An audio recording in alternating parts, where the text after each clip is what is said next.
Thank you, Mr. Vice Chairman, and good afternoon, members of the committee. My name is Jim Patterson, and I'm with the Louisiana Association of Business and Industry. The assessor from St. Tammany made the observation that typically chambers are averse to these kinds of proposals. I do appreciate the author's intent. I think he means well with this legislation. But I would suggest to you that it is a bad policy for us to undertake, and would note that, and you all are aware of this, the role of this committee is to set tax policy statewide and at the local level in many, many cases. This has a local impact, this legislation, and there's been a lot of discussion around it. I think some misunderstandings have elicited from some of the discussion, and I'd like to sort of try to correct some of the misinformation. In the Constitution, it is provided that when there is a change such that it results in a shortfall of revenue at the local level, millages automatically roll up. It then becomes incumbent upon the taxing authority to meet and discuss and decide if that roll-up of millages is something that they will allow to stand, or if they will, in fact, roll the millages back down. And a notice, of course, is sent out to the public generally, regrettably, and I think it was kind of hinted at by the assessor. The public doesn't pay a lot of attention to these kinds of things, and they don't show up.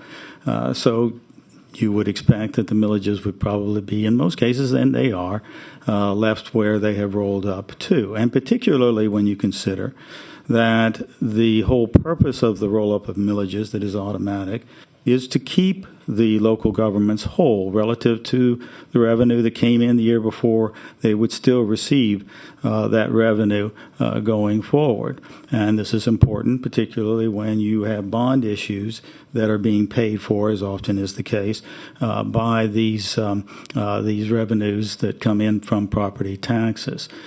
Now, I would note, and again, this goes to my point about it being a bad tax policy, this legislation, that we are already, state of Louisiana, the highest in the land for our homestead exemption. So there isn't a crying need. I understand and appreciate nobody likes paying taxes. Nobody particularly likes paying property taxes. But at the end of the day, the whole idea of a good tax system is having a balance. And I know there's a lot of concern and complaint, and justifiably so, about our sales taxes being high in the state of Louisiana, because they are the highest in the land. And it's not because of the state sales tax, as has been suggested by some. Our state sales tax is among the lower end of sales taxes at the state level. And I would note also that it is not taxed against food or utilities or drugs under the Constitution. So sales taxes at the state level are not particularly our problem, but they are very high at the local level, and you all know this. And so at the end of the day, we need to have a conversation eventually, if we really want to turn this state around from a tax structure standpoint, about how to balance all of these various taxes that we collect in the state of Louisiana in a manner that is fair to the taxpayers. Now, it has been noted quite correctly that if this constitutional amendment passes, if it's adopted at now a local option level, that because of the millage roll-up, there's going to be a shifting of taxes to others. And yes, everybody's going to have to accommodate that millage roll-up, including the folks who are going to see a portion of their property now exempted, an additional $50,000 of their property exempted, but they'll be paying those higher millages.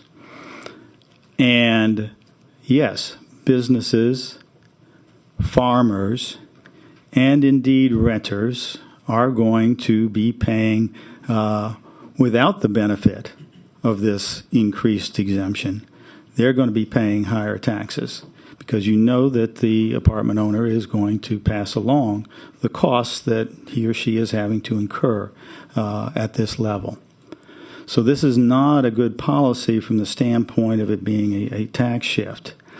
And we are not overtaxed again. When you look at the fact that we have the highest homestead exemption in the land, we are not overtaxed as compared to other states. In fact, Louisiana is down at the bottom end for states in this country. Texas is at the top end, in the top 10 for property taxes. Respectfully, I wouldn't, with all due regard to the author and others that have suggested that people are leaving because of their property taxes. Well, they're not going to Texas for their property taxes because they're not getting a break there. So that doesn't hold water. There are many, many factors that lead to an individual's decision to leave the state, but I don't think our property taxes are chief among them. Again, I get that when somebody suddenly has to, as Representative Orgeron was referencing, has to pay this property tax where they haven't before, absolutely they get upset about it. I understand that fully.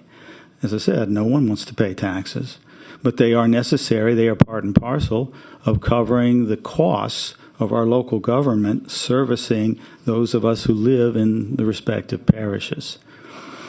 I would note, lastly, that a lot of times the Tax Foundation, quite correctly, gets referenced with regard to tax policy. They do a lot of time and effort in studying state tax policy, as well as federal and international.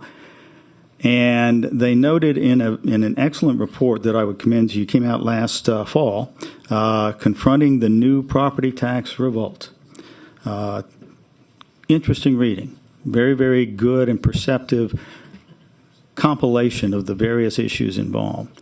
But they have a table in there that is based on the U.S. Census Bureau's annual survey of state and local government finances, and they note that property taxes generate 73% of local tax revenue nationwide.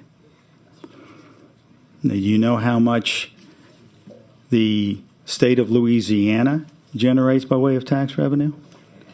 44%, as compared to the national average of 73%. We're not an outlier in regard to having high property taxes. We are an outlier in the reverse.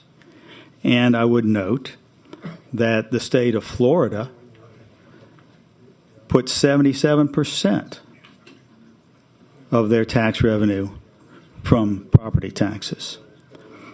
The state of Tennessee, 67%. The state of Texas, 84%.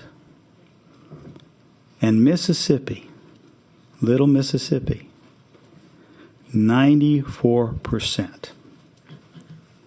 Folks, I would urge you not to send this legislation to the floor. We do not have a crisis in this regard. There is certainly a home buying crisis across the country, but property taxes are not the impact here that has been suggested by some. And I would urge you not to shift to, again, businesses, farmers, and renters, the cost of property taxes with this increase when we already have the highest homestead exemption in the land. Thank you. Thank you, Mr. Patterson. Representative Farnham. Thank you, Madam Chair.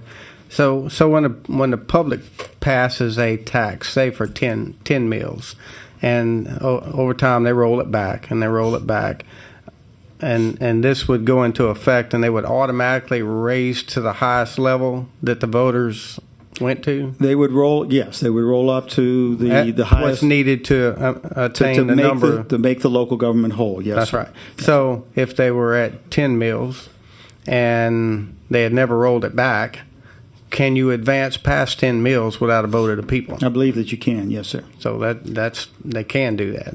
I was always under the impression that they could never roll past what the voters approved to begin with. I believe that you can in order to keep the revenue level what the voters agreed to. Because that's the whole purpose of the rollback is to take you down to attain the same amount of money that you were getting before. Yes, sir. Okay, thank you.